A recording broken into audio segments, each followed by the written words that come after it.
So welcome everybody to this evening's conference with Le Cercle des Langues. Today we are going to be discussing parallel patterns, making your sentences symmetrical and clear. This evening's conference is for level A1 to A2. So for the next 25 minutes, I will present the conference.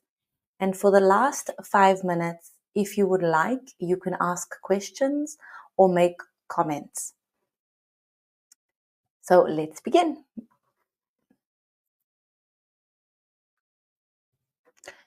In tonight's conference, we are going to look at 4 parts. First, we need to ask, what is parallel structure? So this section will give us information on this structure and how it is used. In the second section, we will look at common parallel patterns. So what do we see? What do we notice? In section 3, it will talk to us about which mistakes to avoid when using parallel structures. And for the last part, we will practice and look at real life examples. So let's begin.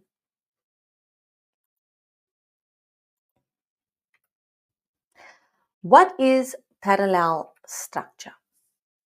So parallel structure means using the same grammar form for each part of the sentence.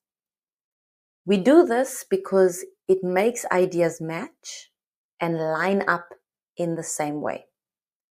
This creates sentences that are clear and easy to follow. We need to ask ourselves why the structure is important or why it matters.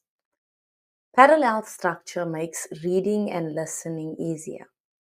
For example, if we take the sentence, I like swimming, to run and biking, it does not have a good flow and it does not give us an ease when we are listening. However, if we look at the correct sentence, it is, I like swimming, running, and biking.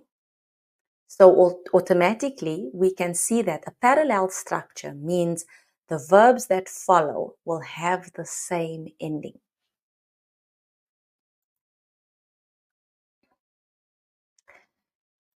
When we are talking about parallel structures, we are looking for symmetry, okay? So the sentences, they look balanced when all parts have the same form. And this balance makes your English sound more professional and natural. We can find parallel structures in many languages. Almost all the languages have that attention to detail. So for example, I could say I like reading, writing, and drawing. I like reading to write and drawing. It wouldn't be the same. It doesn't have the symmetry. So there are many patterns that we could look at. And we use the parallel structure with nouns by keeping all the words as nouns. This is common when listing things like we like, we want, or have. For example, I enjoy pizza, pasta, and salad. I'm giving you a list of the things that I enjoy. Incorrect would say, I enjoy pizza, pasta, and to cook. So in our minds, we try to put all of the nouns together and then all of the verbs together. When using verbs, all verbs should be in the same form. For example, they should all be ing, or all of them should be the to plus the verb. Mixing verb forms makes the sentence unbalanced.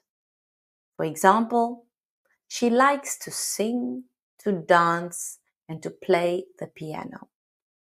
An incorrect way would be to say she likes singing, to dance, and to play piano.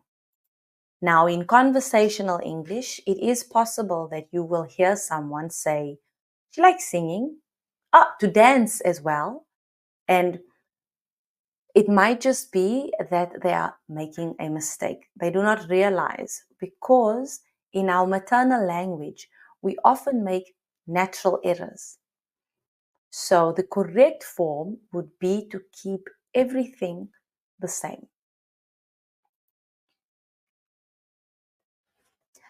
You also have these common parallels with adjectives, and the adjectives must match in the same descriptive form. This creates a smooth rhythm in the sentence. For example, he is a smart kid, or he is smart, kind, and funny. Incorrect would be he is smart, kindness, and funny. Because now we are moving away. Kindness is the noun. They have kindness. But here we are using the adjectives. So we need to make sure that we group the correct words together. When comparing things, keep all words in the same comparative form. So this is when we are working with comparisons, because this also shows balance. For example, this task is easier, faster, and better than the last one. It's incorrect to say this task is easier, more fast, and better than the last one. So it's also important that we understand the rules of grammar. We understand what our adjectives, we understand what our adverbs, we understand what are our nouns and our verbs. When we understand the difference between each group, it's easier to create a sentence like this.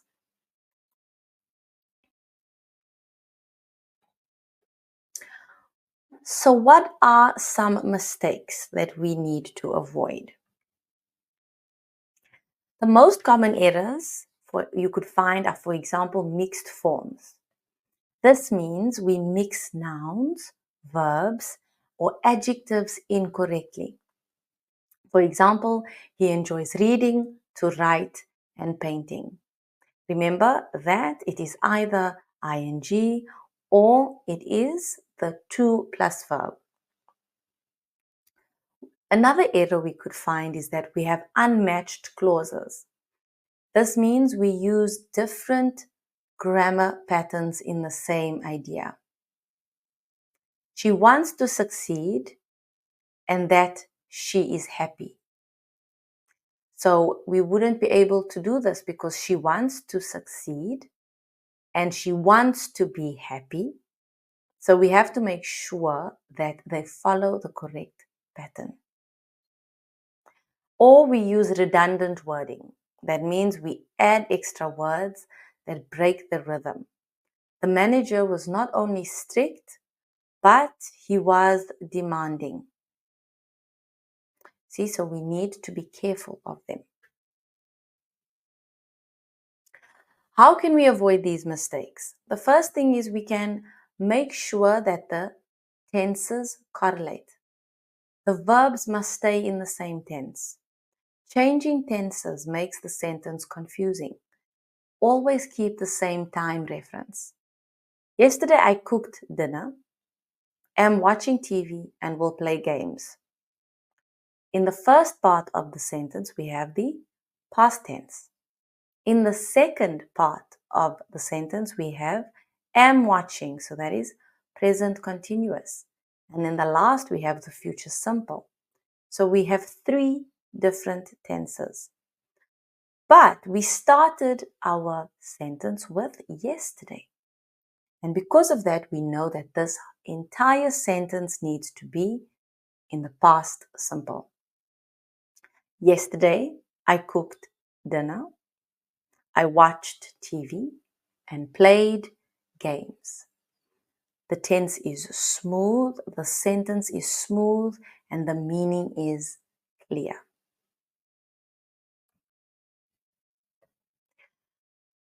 We also need to remember that this parallel structure applies to the future and the present. Do not mix the past, the present, the future in one sentence. Consistency will make the sentence strong. For example, tomorrow I will go shopping, will clean my room, and will call my friend. Tomorrow I will go shopping, clean my room, and called my friend. So if we can pay attention to those verbs and what are we trying to say in the sentence, it will be a lot clearer. And forgetting balance. Sometimes learners mix different forms when describing plans. This makes the sentence unclear. For example, an incorrect sentence would be, she wants to travel and learning new languages, or learning languages at work. When we are in conversation, it is difficult sometimes to remain focused, to produce the correct words. So if we remember that all the verbs need to be the same tense, already it will make conversation easier. The correct thing to say would be, she wants to travel and to learn languages at work.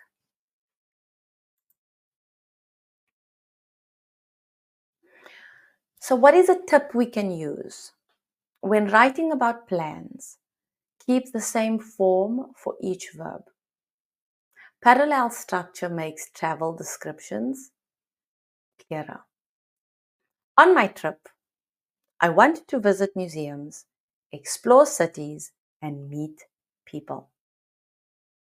The incorrect way to say this would be, on my trip, I want to visit museums, exploring cities, and meet people.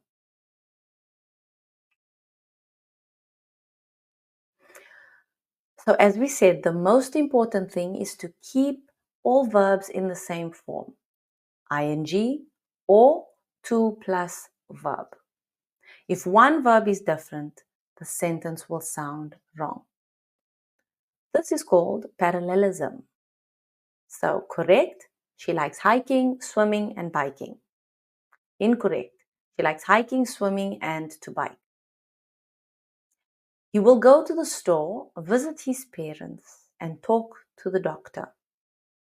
He will go to the store, visit his parents, and talking to the doctor. Incorrect. Correct? The dog ran across the yard, jumped over the fence, and sprinted down the street. The dog ran across the yard, jumping over the fence, and sprinted down the street.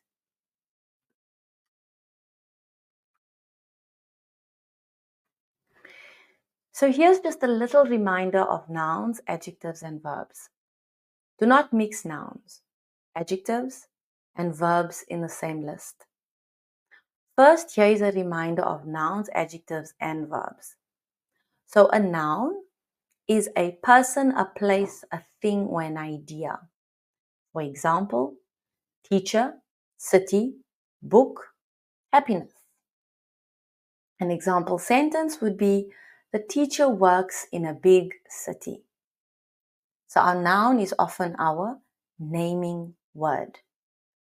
Our adjective is a word that describes a noun. For example, happy, tall, difficult, beautiful. It is a beautiful city. And our verb is an action or a state of being. For example, run, eat, be, have, work. They work hard every day. That is our example sentence. So use this as a key to understand the different groups of grammar. So remember that we do not mix nouns, adjectives, and verbs in the same list. For example, the job is hard, tiring, and needs focus. We have now mixed adjective and verb. The job is hard, tiring, and demanding.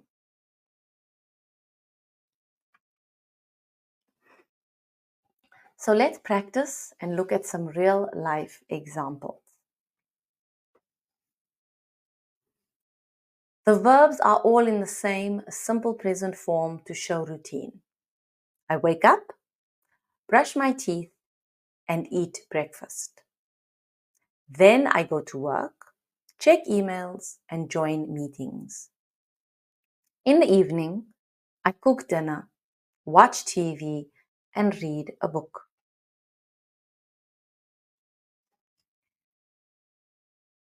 In a work context, each sentence keeps the verbs in the same base, showing clear tasks. I write emails, prepare reports, and talk to clients. My colleague organizes meetings, shares documents, and answers questions. Together we plan projects, set deadlines, and check progress.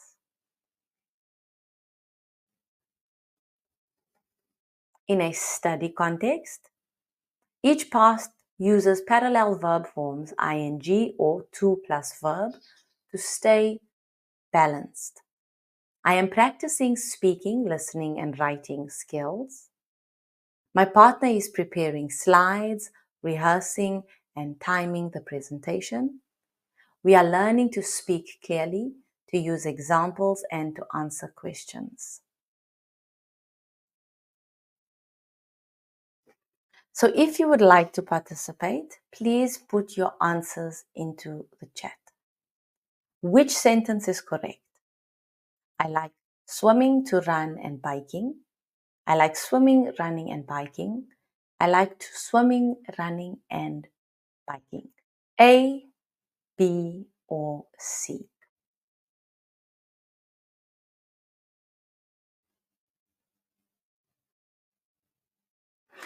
So I've got an answer from Virginie, Florence, Karine, and they have said that it is answer B. Would anybody else like to add? Linda says B. I like swimming, running, and biking. Beautiful. Which sentence is correct? He is tall, intelligent, and has kindness. He is tall, intelligent, and kind. He is tall, intelligent, and kindness. So everyone agrees that it is B.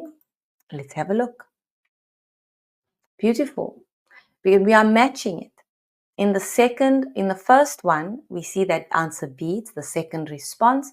And here we are using the verbs ing. In the second, he is tall, intelligent, and kind.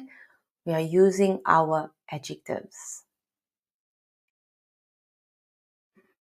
So in conclusion, when you use the same grammar pattern, your ideas are easier to understand. Remember to choose one form, keep it the same, make it parallel. For example, I like reading, writing, drawing. She is friendly, patient, and helpful. We worked, learned, and improved together. Having a parallel structure will equal clarity, rhythm, and confidence in English. So I'd like to thank everybody for joining me for this conference with Le Cercle des Langues. Do you have any questions or comments? You are more than welcome to unmute your microphone.